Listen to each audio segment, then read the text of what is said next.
Hello guys, welcome back to लॉगरी एजुगिरी। I hope all you are doing great. आज हम डिस्कस करने वाले हैं करंट अफेयर्स रोज़ की तरह। एंड अगर आप पहली बार इस चैनल पे आए तो 6 PM पे ये एनालिसिस होता है। आज थोड़ी लेट हो रहा है बिकॉज थोड़ा डिले हो गया, बट ये 6 PM पे होता है। यहाँ पर हम नोट्स बनाते हैं एंड अब हम जो नोट्स हैं वो थोड़ी ट्राई करेंगे कि शॉर्ट वाली साइड में ही रखें, ठीक है ना, क्या ताकि बहुत बच्चों को ये होता है कि रिविजन में दिक्कत ना आए। तो रिविजन में दिक्कत ना आए इसलिए हम नोट्स बहुत शॉर्ट रखेंगे, ठीक है, बट नोट्स बनाएंगे ज़रूर क्योंकि revision is very very important to learn current affairs, ठीक है। चलिए स्टार्ट करते हैं आज का सेशन। एंड अगर आपको कोई भी डाउट है तो आप आई एम एजुगिरी पर भी मुझे मैसेज कर सकते हैं, जो मेरा इंस्टाग्राम का हैंडल है, वहाँ पर भी यू कैन मैसेज, राइट।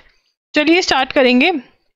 तो 72 member NDA ministry takes charge. तो कल जो है मिस्टर मोदी ने ओथ ले लिया and he is the prime minister of India. Narendra Modi took the oath of office as prime minister. अब ये तो बहुत ही इजी क्वेश्चन है, प्राइम मिनिस्टर ऑफ इंडिया कौन है, बट फिर भी अगर आपको नहीं पता है, आप करंट अफेयर से बिल्कुल डिसकनेक्टेड वाले इंसान हैं, पहली बार पढ़ रहे हैं करंट अफेयर्स, तो अगर आपको नहीं पता है तो you can write it down. तो नरेंद्र मोदी हैं इंडिया के प्राइम मिनिस्टर, ठीक है। So he took the third successive time, ये सबको पता होना चाहिए कि third successive time he has taken the term, ठीक है ना। थर्ड सक्सेसिव मतलब तीसरी बार एक ही पहली बार, दूसरी बार, तीसरी बार एक साथ ओथ ले रहे हैं। 71 other members took the oath, ठीक है ना। 71 other members of council of ministers took oath, ठीक है, at a ceremony held at forecourt of Rashtrapati Bhavan. कहाँ पर हुआ? राष्ट्रपति भवन में हुआ। The new ministry comprise of 30 cabinet ministers. इसमें से कितने, 71 में से कितने कैबिनेट हैं? 30 कैबिनेट मिनिस्टर्स हैं, 80 नहीं है, 30 कैबिनेट मिनिस्टर्स हैं। कितने कैबिनेट मिनिस्टर्स हैं? 30 क्या है? कैबिनेट मिनिस्टर्स हैं। 30 कैबिनेट मिनिस्टर्स हैं, 30 कैबिनेट मिनिस्टर्स हैं। 5 ministers of state and with independent charge and 36 ministers of state, ठीक है। तो ये वाली डिस्ट्रीब्यूशन भी लिख लेते हैं। 5 ministers of state with independent charge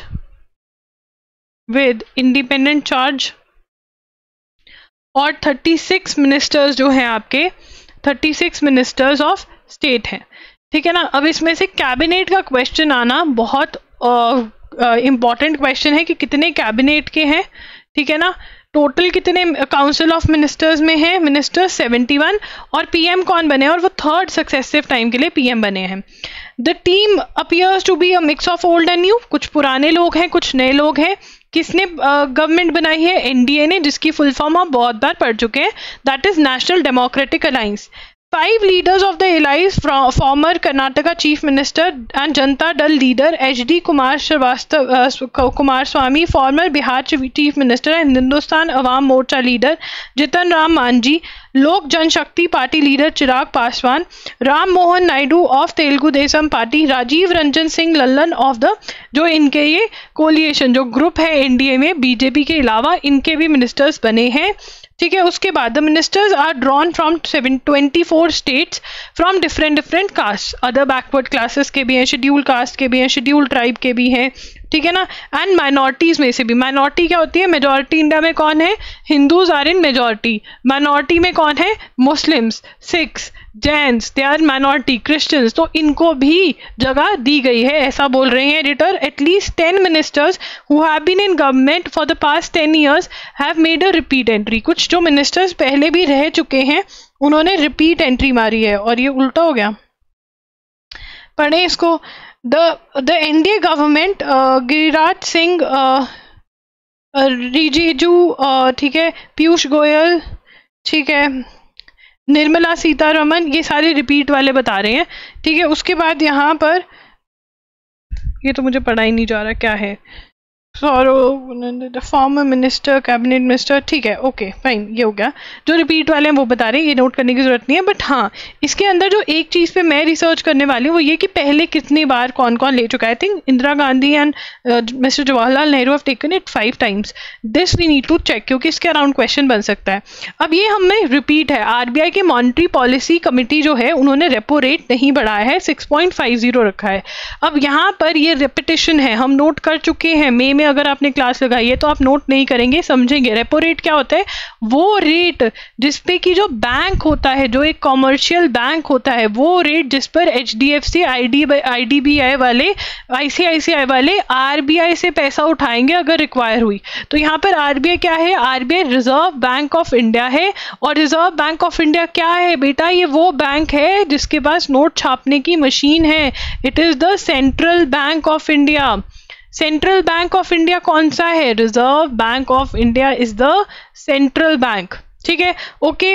और ये जो रेपो रेट है ये कौन डिसाइड करता है? MPC, मॉनेटरी पॉलिसी कमिटी, जो RBI की MPC है वो डिसाइड करती है। And this is a repeat news, इसको हम नोट नहीं करेंगे। A few weeks ago the case of a women, ये बहुत ही इंटरेस्टिंग केस है, बहुत अजीबोगरीब केस है, जिसके अंदर पता चल रहा है कि पता नहीं हमारे पुलिस वाले और हमारा कानून इतना सो क्यों रहा है। इनको ठंडी पानी की बाल्टियां उठा करके डालकर उठाना पड़ेगा हमें। चलिए उठाते हैं। अब यहाँ पर एक लड़की है, उसका रेप हुआ। ठीक है, उसकी मदर ने केस फाइल किया कि उसका रेप हुआ है। बाद में पता चला कि जो पूजा है, नाम चेंज किया हुआ है यहाँ पर, मदर ने मिसिंग का केस फाइल किया, बट पता चला कि यहाँ पे मदर ने ही भेजा था उस लड़की को, और वो लड़की मैरिड भी है, और उसकी मदर ने अपनी इच्छा से उस लड़की को किसी के साथ भेजा था जिस इंसान ने उसका रेप किया। Ramesh and rape Delhi by Ramesh and rape by both him and several other men. उसके बाद इस पे केस चला तो प्रूव नहीं हो पाया, क्योंकि इन्वेस्टिगेशन में बहुत सारे लूप होल्स थे। ठीक है, ना तो वो रूम को देखा गया जहां पर रेप हुआ, ना तो यहाँ पर मेडिकल एविडेंस लिया गया। ठीक है, और जो यहाँ पर जो ओरल एविडेंस भी हुआ, वहाँ पर भी बहुत ज़्यादा डिफरेंसेस थे। पहले लड़की ने बोला कि उसको किडनैप किया गया था, फिर क्रॉस एग्जामिनेशन में जब क्वेश्चन की टाइम पे आया तब पता चला कि लड़की ने बोला कि मेरी मदर ने मुझे फोर्स किया था ये बोलने के लिए जो मैंने बोला। आपको नोट करने की ज़रूरत नहीं है, अभी समझिए। ठीक है, एंड अब उसके बाद क्या हुआ? उसके बाद पर्जुरी का केस हो गया। पर्जुरी का केस किस पे हुआ? लड़की पे, कि उसने झूठ बोला है। Was registered against Pooja for which she was convicted. Conviction का मतलब क्या होता है? Proven guilty. प्रूवन गिल्टी वो लड़की के अगेंस्ट केस हुआ। अब यहाँ पर एडिटर क्या कह रहा है कि भाई यहाँ पर इन्वेस्टिगेशन में बहुत बड़े लूप होल्स हैं। ठीक है, अब जितने भी बच्चे NL-SAT का एग्जाम दे रहे हैं वहाँ पर आपको सिचुएशन बेस में ऐसे क्वेश्चंस आ सकते हैं। तो अगर आप इसमें जज होते कि एक लड़की के साथ ऐसा होता तो आपकी इसमें ओपिनियन क्या होती, ये आप कमेंट सेक्शन में शेयर कर सकते हैं। ठीक है, एंड अगर आपने कराई है तो मैं चेक करके बता भी दूंगी ओपिनियन सही है या गलत है। उसके बाद आगे चलेंगे। अब यहाँ पर नीट के एग्जाम के अराउंड बहुत ज़्यादा दिक्कत आ रखी है। नीट क्या है? मेडिकल, अगर आपको UG में एडमिशन लेनी है, अंडर ग्रेजुएशन में एडमिशन लेनी है, MBBS या कोई भी मेडिकल कोर्स के अंदर, तो नीट का एग्जाम आपको क्लियर करना पड़ता है। और नीट कौन लेता है? NTA। NTA की फुल फॉर्म क्या है? National testing agency. ठीक है, अब यहाँ पर क्या हुआ है कि 2024 का जो एग्जाम हुआ है 1500 स्टूडेंट्स को ग्रेस मार्क्स दे दिए गए। ग्रेस मार्क्स क्यों दे दिए गए? क्योंकि इन बच्चों को लेट मिला था पेपर।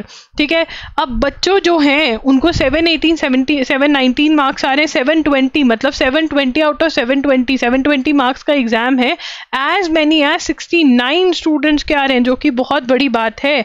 ठीक है, अब वो उन बच्चों के भी आ रहे हैं जिनको ग्रेस मार्क मिले हैं। क्या ये सही है? क्या ये सही है? तो ये अब देखते हैं क्या होता है। इन्वेस्टिगेशन एजेंसी बैठी गई है, देखते हैं क्या होता है। अब यहाँ पर एक और चीज़ है, ये पुरानी न्यूज़ है। फ्रांसिस स्कॉट की ब्रिज जो था USA में, उसके अंदर एक शिप बजी और शिप बजने से जो ब्रिज था वो ढैंक नीचे गिर गया। ठीक है, ढैंक करके नीचे गिर गया। मार्च 2024 की ये है। कहाँ पर हुआ ये? बाल्टीमोर में, यूनाइटेड स्टेट्स में। अब यहाँ पर क्या था? इंडियन क्रू था। यहाँ पर क्या था? इंडियन क्रू था। तो इंडिया वालों ने बोला कि हमें भी इस इन्वेस्टिगेशन का पार्ट बनाया जाए। यहाँ पर एक वोकैब टर्म भी है जिसका नाम है टीजी। ठीक है, अपने डॉगी का नाम रख सकते हैं टीजी। टीजी इधर आओ, टीजी टीजी। वैसे मुझे डॉगी नहीं रखना है, बहुत मुश्किल होता है संभालना, मेरे से अपना नहीं होता काम, टीजी का तो काम कैसे कर दूंगी। अ स्टेट ऑफ, पर अगर किसी को रखना है तो रख लेना। A state of nervous excitement और एजिटेशन। ठीक है ना, एजिटेशन या तो लड़ाई वाले मूड में हो या फिर nervous excitement. Now the world, एक मिनट इसको हम पढ़ेंगे। On March 26, 2024 when container ship डाली, ठीक है ना. डाली crashed into Francis Scott Key Bridge in Baltimore, United States, leaving at least 6 persons dead and property worth millions of dollars destroyed. The maritime and logistics and world went into tizzy कि ये क्या हो गया. Nervous state, agitation state में, nervous state में. ठीक है. The crash was a spectacular tragedy captured on video clip that went viral on YouTube. That it happened in the US, और ये US में हुआ तो बहुत बड़ी बात हो गई, बहुत बड़ा एक्सीडेंट माना जा रहा है. जैसा एक्सन वेल्डेस टैंकर का एक्सीडेंट हुआ था 1989 में. अब इसके अंदर इंक्वायरी होनी थी, तो इंडिया वालों ने बोला the Indian government acted quickly in the case of Dali and to prevent any hasty and ill-founded damage to the reputation of Indian seafarers. It successfully impeded India as substantially interested state as per Casualty Investigation Code of International Maritime Organization. Indian shipping officials are part of the investigation on site. Before the final report is released, they will get a chance to see the report, add their comments and contest any possible unfair damage. अब हमारे जो लोग हैं जिनको हम merchant navy वाले कहते हैं, उनकी इज्जत पे पानी फिर सकता था, तो इंडियन गवर्नमेंट ने कहा हम उनकी इज्जत पे पानी नहीं फिरने देंगे. तो अब ये फ्रांसिस वाला बहुत ही पुराना केस हो गया, मार्च वाला. अगर तब आपने न्यूज़पेपर नहीं अटेंड किया था तो अब आप नोट करेंगे. ठीक है ना. फ्रांसिस स्कॉट की ब्रिज. अब फ्रांसिस स्कॉट की ब्रिज जो है वो क्या है. फ्रांसिस स्कॉट की ब्रिज जो है, ठीक है, इसको कैसे याद करेंगे. फ्रांसिस को फ्रांस से याद कर सकते हैं, फ्रांस से फ्रांसिस. स्कॉट वैसे ही स्कॉच से याद कर सकते हैं. बहुत लोगों को अल्कोहल में जो शौक होता है वो स्कॉच के बारे में बात कर रहे हैं. ठीक है ना. की फ्रांस की स्कॉच की चाबी ब्रिज के नीचे पड़ी थी. ठीक है, ऐसे याद कर सकते हैं. ट्रिक हो गया. अब ये कहाँ पे था और ये न्यूज़ में क्यों आया. ठीक है ना. ये मार्च 2024 को, 26 मार्च भी नोट कर सकते हो, डेट भी इंपॉर्टेंट है. 26 मार्च को कंटेनर शिप का नाम क्या है. डाली. ठीक है ना. लाडली से भी याद कर सकते हैं, लाडली बेटी डाली. डाली क्रैश्ड, तो लाडली ship crashed into Francis Scott की ब्रिज. तो जो फ्रांसिस स्कॉट की ब्रिज है उसके अंदर जाकर बच गया. ठीक है. अब फ्रांसिस स्कॉट की ब्रिज के अंदर जाके बच गया कंटेनर जिसका इंडियन क्रू था, और ये कहाँ पर है. बाल्टीमोर USA में. ठीक है ना. अब तुम नहाने गए हो, ठीक है ना. अब तुम स्कॉच ढूंढने गए थे ब्रिज के नीचे, वहां पर तुम्हें बहुत ज्यादा स्कॉच मिल गई, तो तुमने कहा एक और बाल्टी दे दे भाई, 1 more बाल्टी. क्या ट्रिक लगाओगे. 1 more बाल्टी. ठीक है ना. बाल्टीमोर बन गया, तो ये ट्रिक लगा लोगे यहाँ पर. अब यहाँ पे अब इंडियन, ये जो हमने बात करना है, Indian government,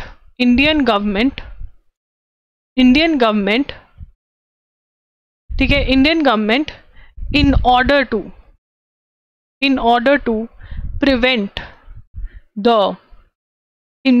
prevent the damage to reputation of Indian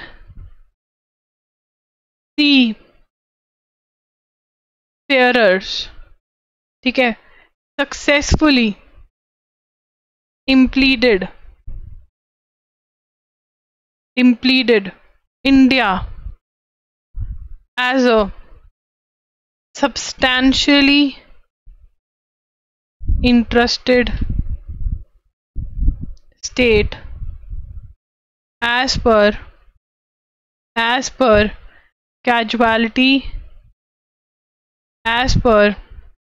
casualty investigation code of International Maritime Organization. ठीक है ना. तो casualty investigation code of international maritime के अकॉर्डिंग, क्योंकि इंडिया के लोग इसमें इन्वॉल्व थे, इंडिया का क्रू था, तो इसलिए इन्होंने ये इसका पार्ट बन गए. तो अब क्योंकि ये इसका पार्ट बन गए तो इनको क्या होगा, इनको रिपोर्ट दिखाई जाएगी. ठीक है ना. ये ऑब्जेक्शंस भी फाइल कर सकते हैं, रिपोर्ट दिखाई जाएगी, ऑब्जेक्शंस भी कर सकते हैं, तो ये सारी पावर्स इनको मिल जाती हैं. तो इंडियन गवर्नमेंट इन्वेस्टिगेशन का पार्ट बन गई है. ये कहाँ पर हुआ, कौन सी शिप के साथ हुआ. क्वेश्चंस क्या बन सकते हैं, कौन सी शिप के साथ हुआ, ये लिखना नहीं है, मैं तुम्हें रिवाइज करा रही हूँ. डाली, ठीक है ना. लाडली बेटी को कहाँ पे भेजा, फ्रांस भेजा. ठीक है ना, कि बेटा स्कॉच ले आ, स्कॉट ले आ, चाबी ये ले, ठीक है, ब्रिज के नीचे स्कॉच रखी है, चाबी ये ले, फ्रांस के ब्रिज के नीचे। ये कहाँ पर है, वहाँ पर बेटी को बहुत मिल गई तो बाल्टीमोर, उसने कहा और बाल्टी दो पापा, बहुत है यहाँ पर। यूएसए में हुआ है ये इंसिडेंट। तो डाली फ्रांसिस स्कॉट की ब्रिज, बाल्टीमोर, यूएसए, ये इंपॉर्टेंट है, ठीक है ना। और ये वाली जो चीज़ है casualty investigation code of international maritime organisation, ये भी इंपॉर्टेंट और इंडिया इन्वेस्टिगेशन का पार्ट बना है कि ये क्यों हुआ। कहा था कि शिप में जो है एनर्जी, पता है कुछ मतलब दिक्कत आ गई थी फ्रिज में नहीं, शिप में, जो कि कंट्रोल में नहीं थी, जो कैप्टन वगैरह है उनके। South Korea resumes loud speaker propaganda. अब लाउड स्पीकर प्रोपेगेंडा ये किसको कह रहे हैं? नहीं नहीं बेटा, ये वो वाला लाउड स्पीकर नहीं है, यहाँ पर ये वही पॉटी वाला है। रिलेशंस ना, यहाँ पर ये क्या कर रहे हैं, South Korea resumed on Sunday loud speaker propaganda campaign against the North as Pyongyang send a fresh barrage of trash-filled balloon across the border. Relations between the two Koreans are one of their lowest. In recent week, the two have engaged in tit-for-tat balloon launches. ठीक है ना, ये loud speaker propaganda कर रहे हैं South Korea वाले। अब हमें याद है कि नॉर्थ कोरिया ने क्या किया था, उन्होंने बलून में पॉटी डालकर साउथ कोरिया भेजना स्टार्ट कर दिया। हाँ भाई बताओ, मतलब ऐसा किया, ये किसने किया, ये बहुत इंपॉर्टेंट है। ये पॉटी वाली स्टोरी किसने करी है, ये नॉर्थ कोरिया सेंट, क्या लिखा है इन्होंने, I am finding a better word for poop, for sent trash filled, potty भी थी उसमें, trash filled balloons to South Korea. ये नॉर्थ कोरिया और साउथ कोरिया में बिल्कुल भी कंफ्यूज नहीं होना, ऊपर है नॉर्थ कोरिया, नीचे है साउथ कोरिया, तो ठम नीचे फेंक दिया, ठीक है ना।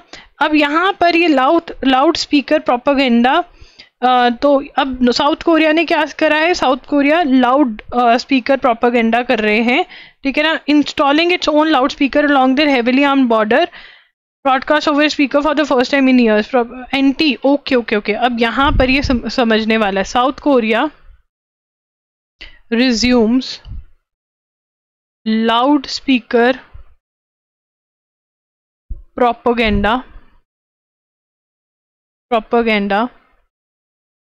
Against North Korea. तो नॉर्थ कोरिया ने पॉटी भेजी, तो अब ये लाउड स्पीकर बॉर्डर पे लगा के बैठ गए साउथ कोरिया वाले, ठीक है। अब ये क्या कर रहे हैं, लाउड स्पीकर इंस्टॉल कर रहे हैं, broadcast over speaker for the first time, ठीक है ना। अब यहाँ पर लाउड स्पीकर्स इंस्टॉलिंग, ये लिखेंगे installing its own loud speakers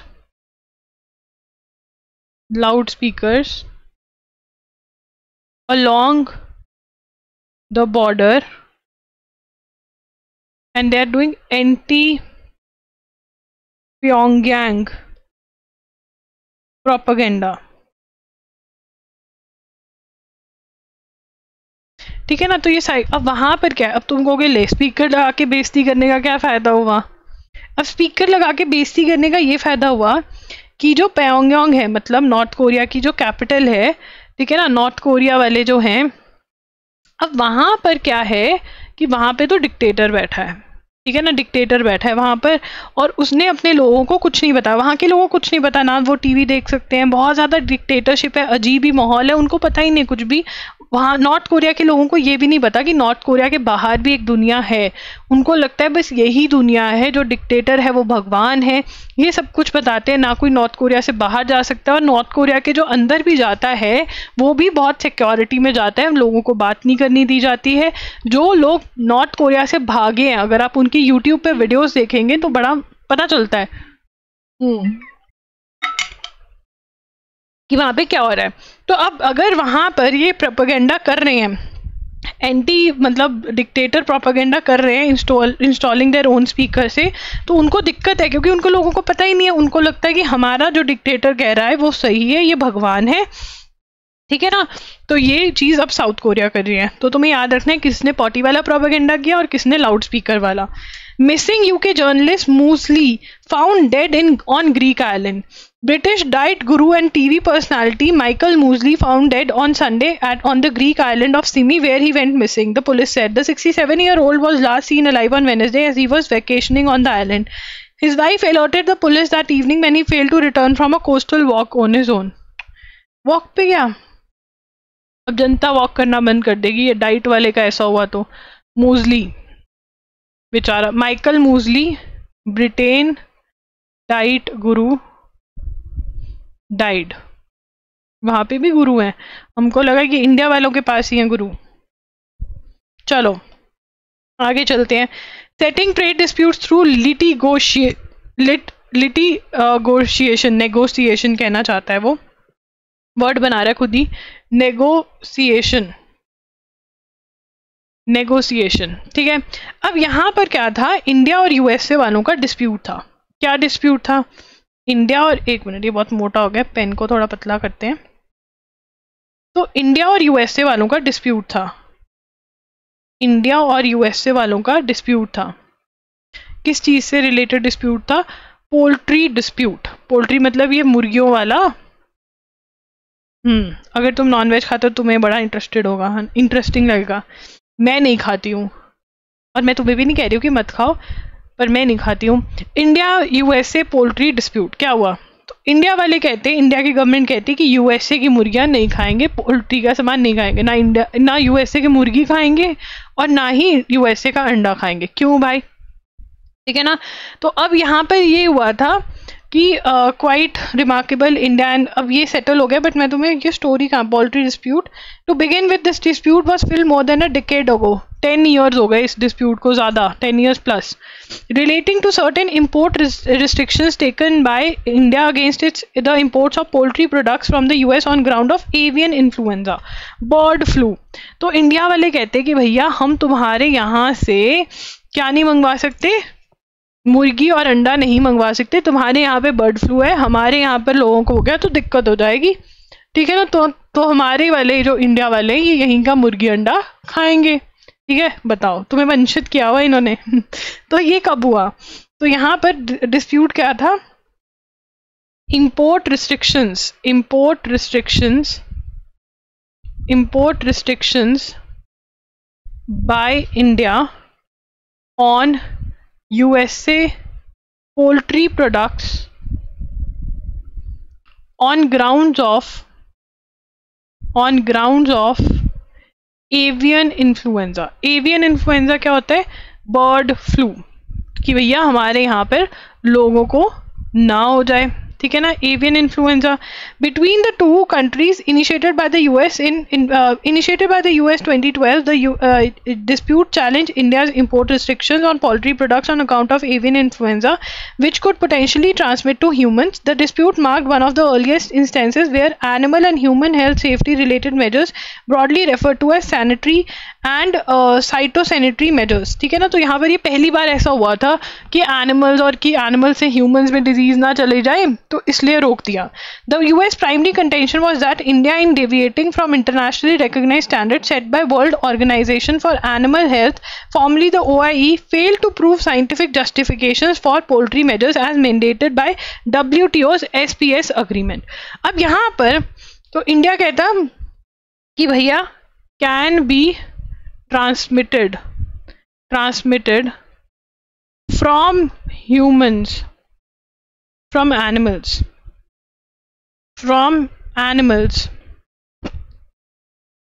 to humans। क्या हो सकता है? एनिमल से ह्यूमंस में ये जा सकता है। वेरी गुड, ठीक है, मतलब वेरी गुड नहीं, ठीक है। ये अब यहाँ पे यूएस क्या कह रहा था? US brought a dispute in 2012 saying India not following standards set by World Organization for Animal Health, formerly OIE। तो यहाँ पर world organisation for animal health करके है, उनके जो स्टैंडर्ड्स हैं वो नहीं फॉलो कर रहे, और WTO का जो अग्रीमेंट है वो भी फॉलो नहीं कर रहे, ठीक है ना। अब WTO ruled in favour of, WTO appellate body ruled in favour of USA, ठीक है ना। तो तब भी India was given at the US later alleged that India did not meet obligations. India ने फिर भी बात नहीं मानी। इंडिया कहता हम नहीं खाने देते यूएस के मुर्गी और अंडा, तुमको यूएस का मुर्गी अंडा नहीं खाने दिया, बताओ। ठीक है, अब यहाँ पर एपिलेट बॉडी क्या होती है? एपिलेट बॉडी अपील कहते हैं जिसको, ठीक है ना। मान लो तुम डिस्ट्रिक्ट कोर्ट में गए, डिस्ट्रिक्ट कोर्ट ने एक ऑर्डर दे दिया, डिसीजन दे दिया, तुम इससे खुश नहीं हो, तुम हाई कोर्ट में जाओगे, हाई कोर्ट के ऑर्डर से खुश नहीं हो, तुम सुप्रीम कोर्ट जाओगे। तो जहाँ पर तुम डिस्ट्रिक्ट कोर्ट का ऑर्डर हाई कोर्ट में चैलेंज करो तो इसको कहेंगे appeal. Challenging the order of one court in other court, उसको क्या कहते हैं? अपील। तो WTO एपिलेट में गए तो ये हुआ। तो अब इन्होंने ये सॉल्व कर लिया, ये समझ में आ गया क्या हुआ। तो अगर हम इसकी स्टोरी बनाए छोटी सी, क्या हुआ, यूएसए की जो पोल्ट्री है इंडिया ने वो बंद कर दी, क्योंकि भैया बर्ड फ्लू ना हो जाए, हमारे यहाँ पर लोगों को एनिमल से ह्यूमंस में बर्ड फ्लू ना फैल जाए, तो हमने बंद कर दिया। ये लोग WTO में गए 2012 के अंदर, WTO ने कहा कि भैया इंडिया तुम गलत हो, तुम ऐसे नहीं कर सकते। इंडिया ने फिर भी कुछ नहीं किया, ऑब्लिगेशन नहीं मानी इंडिया ने। अब इसके बाद क्या हुआ, इन्होंने खुद ही बैठकर ये सुलटा लिया, ठीक है ना। India and USA, 4th point बनेगा, India and USA ended 7 long outstanding trade disputes in WTO। World trade organization में इनके 7 डिस्प्यूट्स चल रहे थे बहुत देर से, वो सब खत्म कर दिए। कब? मार्च 2024 में, ठीक है ना। अब इंडिया ने क्या कहा है कि इंडिया कह रहा है कि हाँ ठीक है, इंडिया ने क्या, अब 5वां पॉइंट क्या बनेगा? 5वां पॉइंट ये बनेगा, इंडिया हैज अग्रीड। अब क्या अग्री किया? India has agreed to reduce tariffs on select products like cranberries. अरे तभी लोग खाने लग गया, ब्लूबेरीज ये सस्ती हो जाएंगी, वहाँ पर बहुत सस्ती हैं। हमारे यहाँ पे एक अमेरिका से अंकल आए, ठीक है, अमेरिका से, तो बोलने लग गए कि हम तो वहाँ पर बैठ के जी ब्लूबेरी खाते हैं, बहुत ही टेस्टी होती हैं, ये वो ऐसा वैसा। अब यहाँ पे तो महंगा फ्रूट है, ब्लूबेरी हो गया, और एक वो जो हरा हरा से क्या होता है वो ऑलिव, नहीं एवोकाडो है ना, वहाँ पे तो ये बहुत ही सस्ते होते हैं, यहाँ पर क्योंकि लगते नहीं है तो महंगे हैं। तो मैंने भी बोल दिया, मैंने कहा अंकल वहाँ पे आम कितने का मिलता है, अमरूद कितने का मिलता है? तो अंकल कहते हैं वहाँ अमरूद तो होता ही नहीं है बेटा, टेस्ट नहीं होता उसमें। मैंने कहा तो फिर हम यहाँ पे वो मज़े से खाते हैं। अभी आ गया है वो मौसम, ये जैसे ही जून जुलाई अगस्त सितंबर जाएगा, अक्टूबर से मौसम स्टार्ट हो जाता है, जब ये इंडियन अंग्रेज जो है इंडिया में आके बहुत दिमाग खाते हैं यार। इनको ऐसा लगता है हम तो यहाँ पर पता ही नहीं कहाँ गांव में रह रहे हैं, अरे हम भी फॉरवर्ड हो गए हैं। तो फ्रोजन टर्की, ठीक है, और डक की मीट जो है, ठीक है, not destine for luxury hotels, ये सब सस्ता कर दिया कि आओ रहो। This is a fair trade off. मतलब इंडिया को इतने पैसे देने पड़ते थे, इंडिया नहीं देगा। अब इंडिया कहते चलो मैं टैक्स कम कर देता हूँ डक वक पे, ठीक है। तो अब इससे शॉर्ट नोट्स नहीं बन सकते हैं इसके, इतना तो आपको लिखना ही पड़ेगा, ठीक है ना। अब यहाँ पर एक और पॉइंट है जो कि बहुत इंपॉर्टेंट है कि WTO की जो एपिलेट बॉडी है, जो एपिलेट बॉडी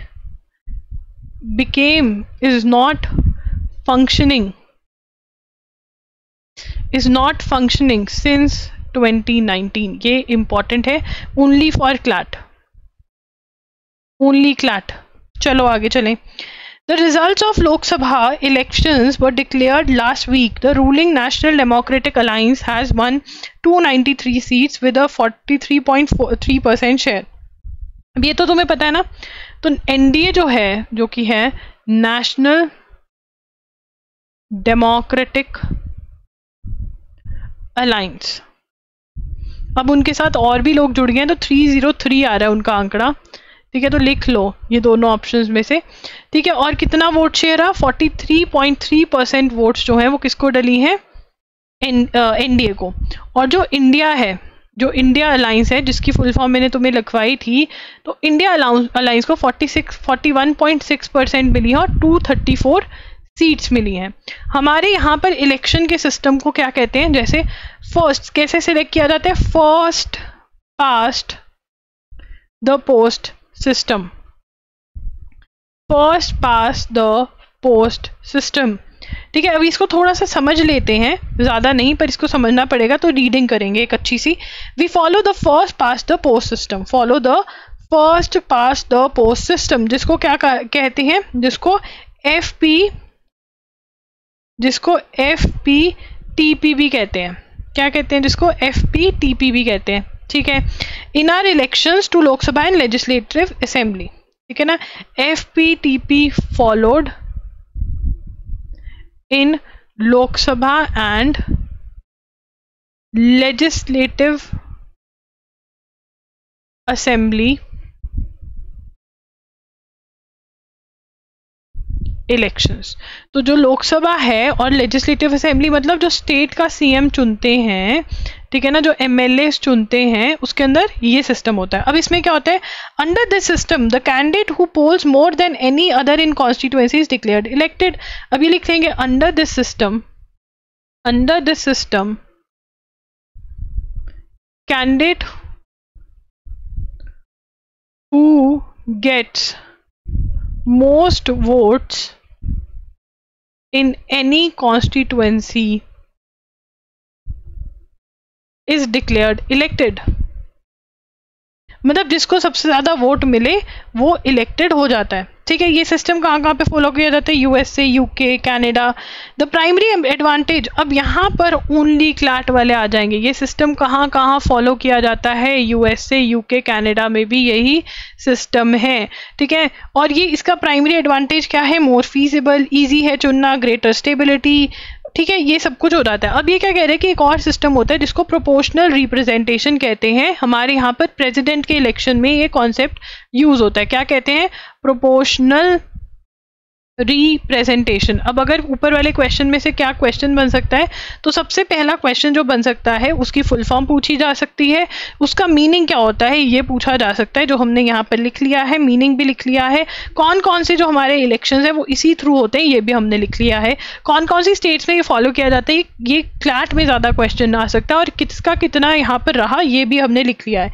अब प्रोपोर्शनल रिप्रेजेंटेशन क्या होती है, द प्रोपोर्शनल रिप्रेजेंटेशन जिसको PRB कहते हैं, PRB कहते हैं।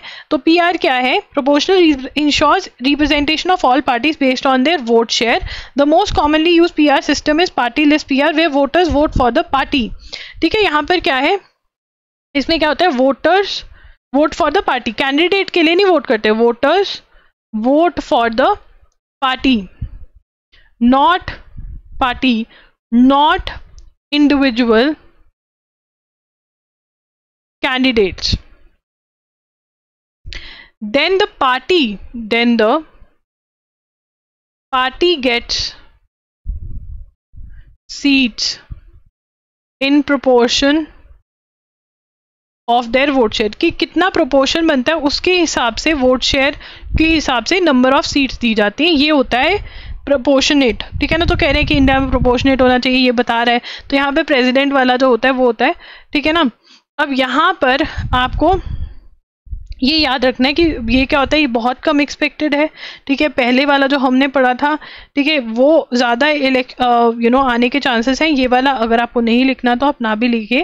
ठीक है ना, तो यस, ये हमें पता होना चाहिए। ठीक है ना, अगर इसमें कोई भी आपको प्रोपोर्शनल रिप्रेजेंटेशन में दिक्कत है तो पूछ सकते हैं। इंडिया में प्रेसिडेंट का इलेक्शन ऐसा होता है।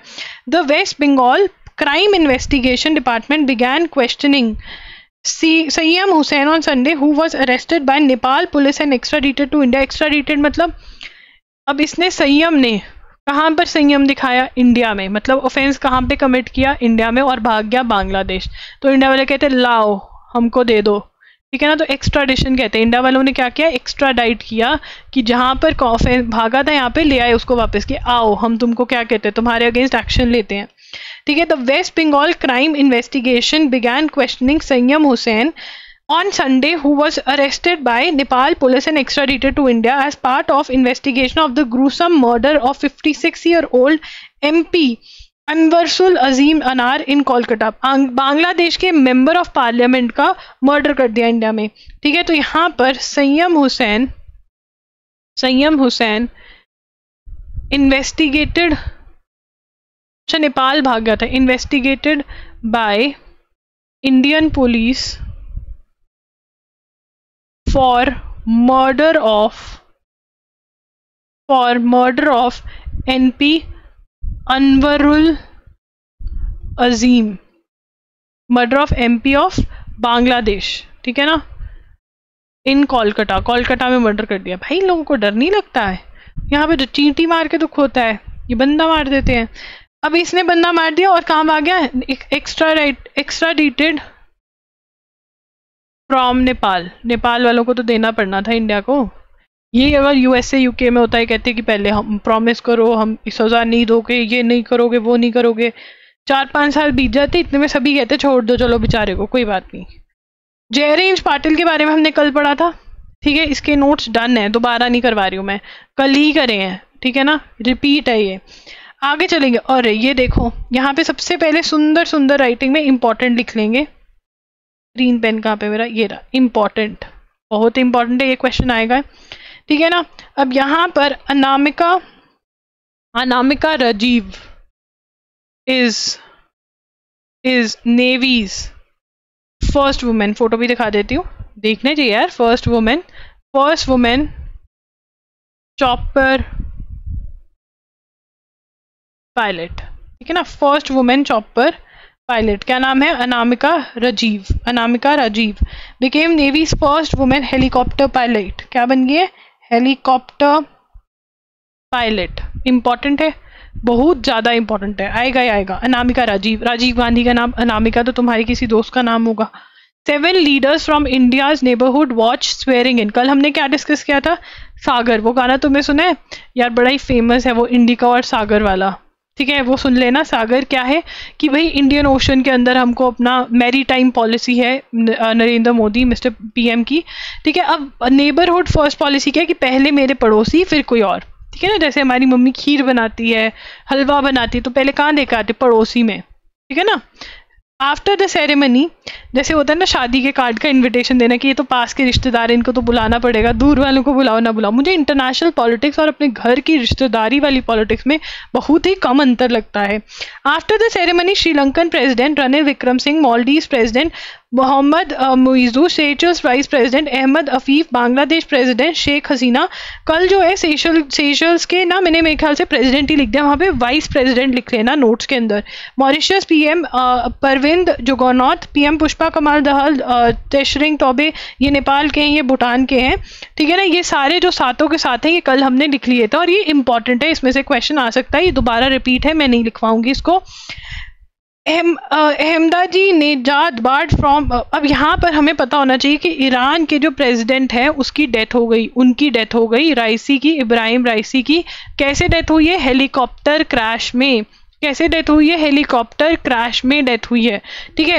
Iran guardian council on Sunday approve the country's hardline parliament speaker and 5 others to run in the country's June 28 presidential election. अब वहाँ पे न्यू प्रेसिडेंट चुनेंगे तो प्रेसिडेंशियल इलेक्शन होंगे। द काउंसिल बार्ड, अब यहाँ पे लिखेंगे हम ईरान्स, यहाँ पे हम लिखेंगे Iran's guardian council barred former president Mahmoud mood बहुत है, महामूड अहमद भी बहुत लोगों का नाम होगा तुम्हारे आसपास में, अहमदी नेजाद, ठीक है ना, फ्रॉम रनिंग। इसने कौन सा डिस्प्यूट किया था, 2009 का री election, crackdown after his dispute, 2009 री इलेक्शन डिस्प्यूट। अगर ये ज़्यादा ही आया तो हम री इलेक्शन का डिस्प्यूट पढ़ेंगे, नहीं तो हमको पता होना चाहिए कि किसने रोका। ईरान की गार्डियन काउंसिल ने इन महाराज को former president from running in presidential elections. In presidential elections कहते नहीं, तुम नहीं बनोगे प्रेसिडेंट इलेक्शन में, तुम नहीं आओगे, ठीक है ना। ईरान में कौन सी टाइप ऑफ गवर्नमेंट है, ईरान में थियोक्रेटिक, ईरान में थियोक्रेटिक क्या होता है, जहां पर क्लर्जी की चलती है, क्लर्जी कौन होती है? जो प्रीस्ट्स होते हैं, जो रिलीजियस हेड्स होते हैं, उनकी चलती है। तो हम क्या कहते हैं, कौन से टाइप की गवर्नमेंट है? थियोक्रेटिक। ईरान में कौन से टाइप की गवर्नमेंट है? थियोक्रेटिक। ये सब आपको लिखना नहीं है, अगर लिखना चाहते हो लिख सकते हो, बट समझाने के लिए है ज़्यादा। वहाँ पे जो प्रेसिडेंट होता है वो हेड को, हेड ऑफ जो क्लर्जी होता है उनको, सुप्रीम लीडर ऑफ ईरान को, जिसको सुप्रीम प्रेसिडेंट जो है वो सुप्रीम लीडर ऑफ ईरान को, उसको बताना होता है कि क्या चल रहा है क्या नहीं। तो मतलब वहाँ पे क्लर्जी जो है, जो रिलीजियस हेड होता है, यहाँ पे मौलवी मुल्ला जो है वो हेड होते हैं ईरान में। ठीक है जी, ओके। आगे चलेंगे। Israel war cabinet ministers Gantz quits Netanyahu government. अब यहाँ पे इजराइल में जब वॉर हुई, जब स्टार्ट हुई, तो वहाँ पर अलग ही कैबिनेट बनी, जो एक्सपर्ट्स थे उनको बुलाया गया और कैबिनेट का मिनिस्ट्रियल पोस्ट उनको दी गई। अब जो बेनी गैंट है वो पार्टी क्विट कर गए हैं after threatening last month to leave over the lack of post war strategy. वो कह रहे हैं कि वॉर के बाद इसराइल के पास कोई स्ट्रैटेजी ही नहीं है। तो this is important. Israeli war cabinet minister, Israeli war cabinet minister Benny, क्या नाम है इनका? Benny Gantz. ठीक है, बेनी गैंट्स जो है क्विटिंग गवर्नमेंट। ठीक है, why? Says lack of post war strategy, कि पोस्ट वॉर स्ट्रैटेजी नहीं है किसके पास? इजराइल के पास। Benjamin Netanyahu, who is the PM of Israel, is preventing us from progressing to a real victory, that is why we are leaving the emergency government. ठीक है, वो कह रहे हैं कि हमें रियल विक्ट्री लेने से वो रोक रहा है, तभी हम जो है एग्जिट कर रहे हैं। तो कौन कर गया? बेनी। बेनी तो याद रहेगा, गांस। ठीक है, गन से याद कर लो, गन। ठीक है, आगे चलेंगे। Tens millions of voters from Vilnius to Madrid were casting ballots on Sunday on the final day of elections. EU की पार्लियामेंट की इलेक्शन हो रहे हैं, देखते हैं कौन जीतेगा, फिर उनके बारे में बात करेंगे।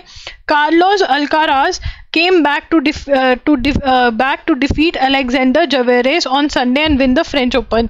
अल्काराज तो उस गाड़ी का नाम नहीं है, वो जो क्रेटा की बहन लगती है शायद, तो तुम याद कर लेना। ये क्या हो रहा है?